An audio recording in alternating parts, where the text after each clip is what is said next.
bitter criticism, reading something related to economy. As usual, I always read something from Al Jazeera related to economy. I'm just waiting, something I'm posting here on Instagram. Just 1 second.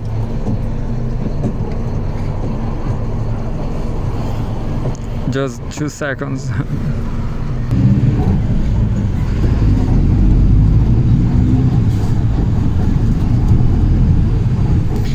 Pretty fly for Muslim guys, pretty beautiful logo. And here we go to economy, Al Jazeera economy.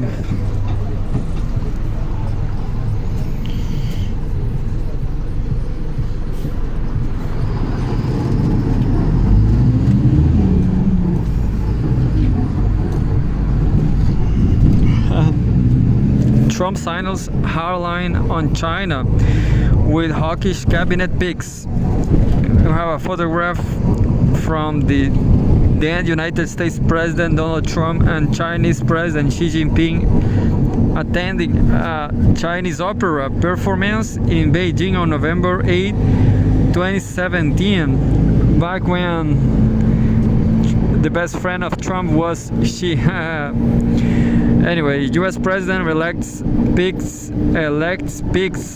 for top roles in incoming administration lean heavily on China hawks by Erin Hale, November 13, 2024.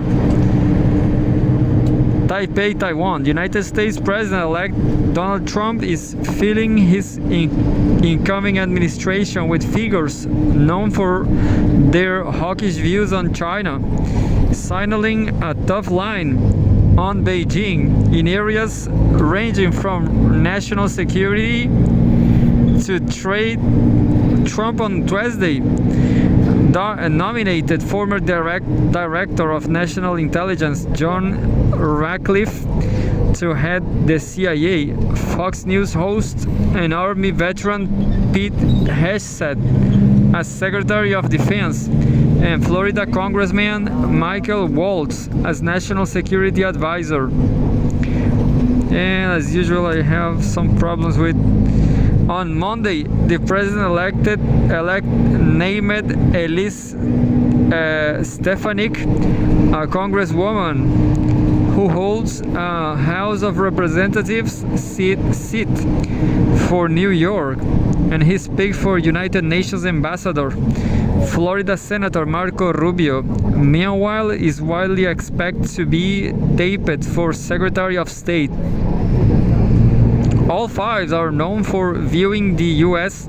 and China as being locked in a Manichaean struggle for power and advocating a hardline towards Beijing. Trump on Tuesday also named Tesla and SpaceX CEO Elon Musk and biotech entrepreneur Vivek Ramaswamy to lead a, quote, Department of Government Efficiency, unquote. Unlike other figures in Trump's cabinet, Musk, who has significant business ties to China, is known for his relatively positive views about the Chinese government. And we have a photograph. Former Director of National Intelligence John Ratcliffe testifies before a hearing on Capitol Hill in Washington, D.C. on April 18, 2023. So I don't remember what he was. From the CIA, I guess. Another notable China hawks floated as candidates to join Trump's administration include former ambassador to Germany Richard Grenell, Tennessee Senator Bill Hagerty, and former U.S. Trade Representative Robert Lighthizer. On Tuesday, the Wall Street Journal, citing people familiar with the matter, reported that Trump plans to name Lighthizer his trade czar. Lighthizer played an instrumental role in Trump's trade war during his first term in office, helping to craft tariffs on $80 billion worth of Chinese goods.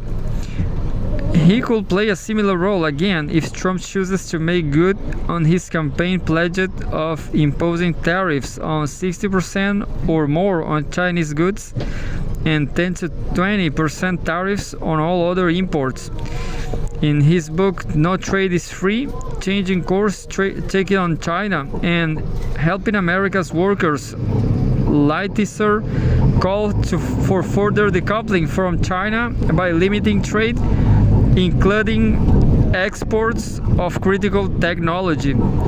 In a recent op-ed for the Financial Times, he accused other countries of, quote, adopting industrial policies that are designed not to raise their standard of living, but to increase exports in order both to accumulate assets abroad and to establish their advantage in leading-edge industries, unquote.